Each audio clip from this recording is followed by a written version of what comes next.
વડોદરામાં સતત 1 કલાકથી ધોધમાર વરસાદ અનેક વિસ્તારમાં પાણી ભરાયા, ખાસ કરીને સુભાનપુરા વિસ્તારમાં પાણી ભરાયા છે।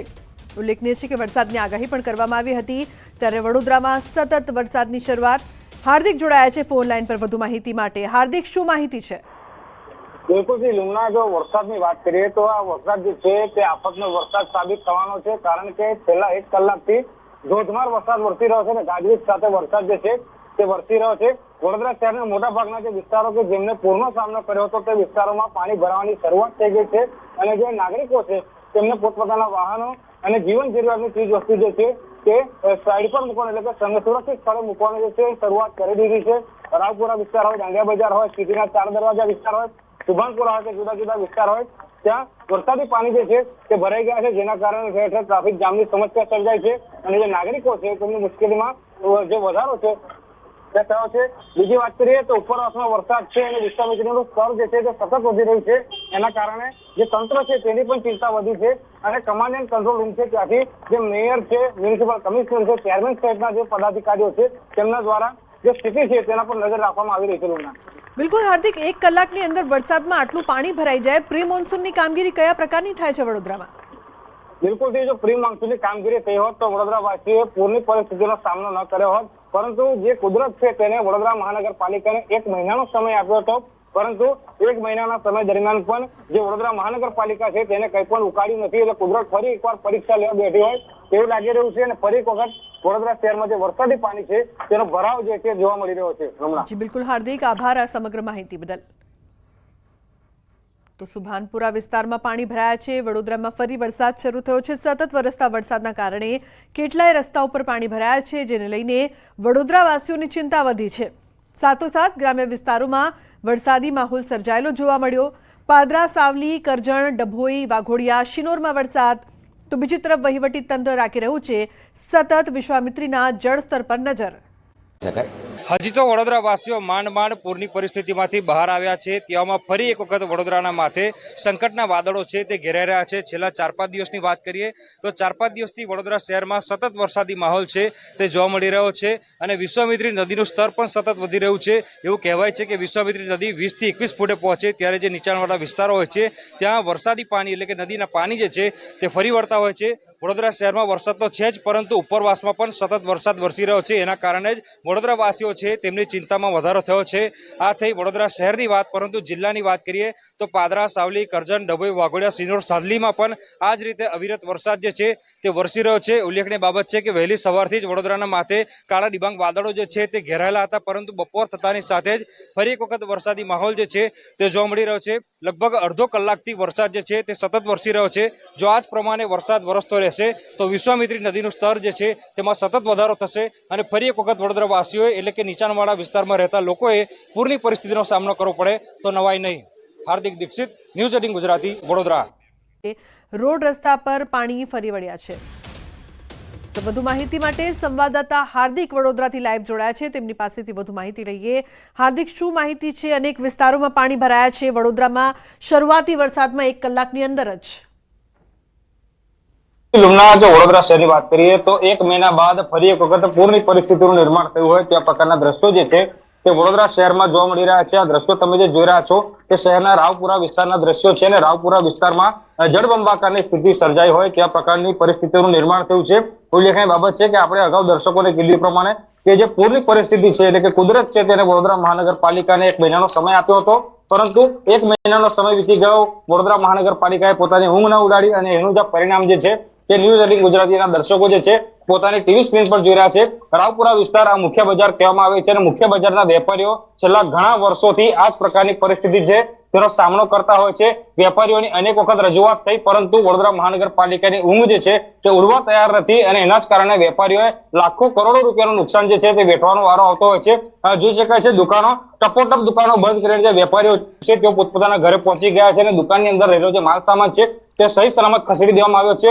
ઉલ્લેખનીય બાબત છે કે આ રાવપુરા વિસ્તારની વાત, પરંતુ શહેરના મોટા ભાગના વિસ્તાર જે છે ત્યાં જળબંબાકારની સ્થિતિ છે તેનું નિર્માણ થયું છે અને નીચાણવાળા વિસ્તારના જે લોકો છે તેમની મુશ્કેલીમાં ચોક્કસથી વધારો થયો છે, કારણ કે છેલ્લા 1.5-2 કલાકથી વરસાદ જે છે તે અવિરત વરસી રહ્યો છે અને અવિરત વરસાદ વરસી રહ્યો છે. એના કારણે જે પૂરની પરિસ્થિતિ છે તેનું નિર્માણ જે છે તે ફરી એક વખત વડોદરા શહેરમાં થયું છે. જો આ જ રીતે વરસાદ જે છે તે વરસતો રહેશે તો ગઈ વખતે જે પૂર આવ્યું હતું એ જ પૂરની પરિસ્થિતિનો સામનો જે છે તે વડોદરા વાસીઓ કરવો પડે તો નવાઈ નહીં, કારણ કે પ્રી મોન્સૂન કામગીરી જો થઈ હોત તો આ પરિસ્થિતિ ન થઈ હોત. કીધું પ્રમાણે કે આ વર્ષની વાત નથી, પરંતુ દર વર્ષે વડોદરા વાસીઓ અને ખાસ કરીને રાવપુરા વિસ્તારના જે વેપારીઓ છે તેઓ આ જ પ્રકારની હાલાકી જે છે તેનો સામનો કરતા હોય છે.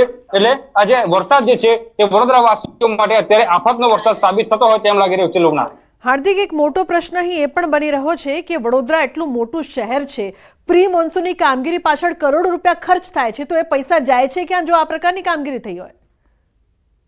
બિલકુલ લુમના, પ્રી મોન્સૂન કામગીરી પાછળ કરોડો જે ખર્ચવામાં આવે છે, કરોડો રૂપિયા કાં તો પછી અધિકારીઓ અને નેતાઓના ખિસ્સામાં જાય છે, કાં તો પછી આ રીતે પાણીમાં જાય છે. કારણ કે જો પ્રી મોન્સૂન કામગીરી જે છે તે કરવામાં આવી હોત તો પછી આ રીતે જે વડોદરાના રસ્તાઓ છે તે વરસાદી પાણી જે છે તે ન ફરી વળ્યા હોત. વડોદરા મહાનગરપાલિકામાં જે ભ્રષ્ટાચારની નીતિ છે અને એ નીતિ એ હદે વધી ગઈ છે કે નાગરિકોની પરવા જાણે સત્તાધીશોને અને અધિકારીઓ હોય ના તેમ તે વર્તન કરી રહ્યા છે. આ અંગે જો નાગરિક રજૂઆત કરવા જાય તો તેની સાથે તોછડી ભાષામાં વર્તન કરવામાં આવે છે. એટલે વડોદરા વાસીઓ માટે સૌથી મોટો સવાલ એ છે કે ફરિયાદ કરવી તો કોને કરવી, અધિકારીઓને કરવી, નેતાઓને કરવી કે પછી કુદરતને કરવી? એટલે વડોદરા વાસીઓ અત્યારે મૂંઝવણમાં મુકાયા છે, કારણ કે આ પરિસ્થિતિ જે છે એ વડોદરા વાસીઓ માટે ખૂબ જ કપરી પરિસ્થિતિ છે. અધિકારીઓ નેતાઓ અત્યારે પોતાના કેબિનમાં બેઠા હશે, કમાન્ડ એન્ડ કંટ્રોલ રૂમ પરથી સ્થિતિનો તાગ મેળવતા હશે, પરંતુ તેઓ ગ્રાઉન્ડ લેવલ પર આવે ત્યારે તેમને ખબર પડે કે વડોદરા વાસીઓ જે છે તે આવા વરસાદમાં કયા પ્રકારની હાલાકી જે છે તે વેઠી રહ્યા છે. લુમના બિલકુલ હાર્દિક, એક મહત્વની વાત અત્યારે આપે એ કરી કે જ્યારે લોકો પૂછે છે ત્યારે તંત્ર તેમને યોગ્ય જવાબ નથી આપતું, અને આપની પાછળ કેટલાક લોકો પણ જોવા મળી રહ્યા છે, તેમની પાસેથી પણ તેમની પરિસ્થિતિ જાણવાનો પ્રયાસ કરશો. જે હાલાકી તેમને થઈ રહી છે, તંત્ર જાણે કે કેટલા હેરાન છે લોકો. બિલકુલ છે, અહીંયા કેટલા લોકો ઉભા છે તેમની સાથે વાત કરીને જાણવાનો પ્રયત્ન કરીશું. મોટાભાઈ, તમે વેપારી છો, શું કહેશો? અત્યારે ભાગશો કોઈ મતલબ નથી, તંત્રને રજૂઆત કરીને થાક્યા છો.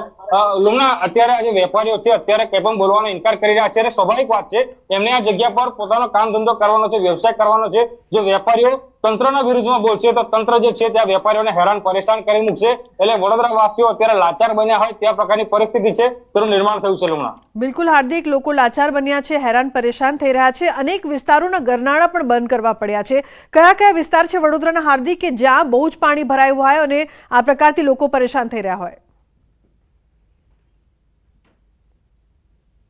મુખ્ય ગરનાળું કહેવાય છે, જે પશ્ચિમ વિસ્તાર છે તેને પૂર્વ વિસ્તારમાંથી જોડવાનું કામ કરે છે. તે અલકાપુરી ગરનાળું થોડી વાર પહેલા જ બંધ કરવામાં આવ્યું છે. એના પછી જેતલપુર ગરનાળાની વાત કરીએ તો જેતલપુર ગરનાળું જે છે તે બંધ કરવામાં આવ્યું છે. પ્રિય લક્ષ્મી મિલ વાળું જે ગરનાળું છે એ પ્રિય લક્ષ્મી મિલનું ગરનાળું છે તે પણ બંધ કરવામાં આવ્યું છે.